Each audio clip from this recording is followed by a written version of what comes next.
অনেকেই জানতে চায় যে পবিত্র শবে বরাতের নামাজ কত রাকাত।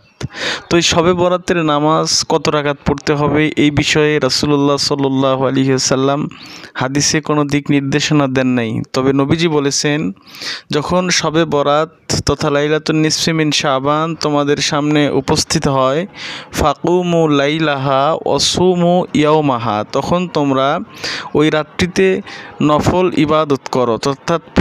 অর্থাৎ ফাকুমু লাইলাহা, তোমরা রাত্রি জাগরণ করো, রাত্রিতে কিয়াম করো, নামাজ পড়ো, ওয়াসুমু ইয়াওমাহা, এবং পরের দিন তোমরা রোজা রাখো। তো এখানে কোনো নামাজের রাকাত নির্ধারণ করে দেওয়া নাই এবং বাধ্যতামূলকভাবে বলা নেই।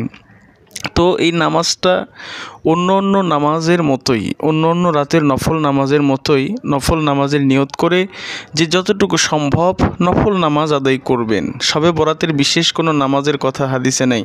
তবে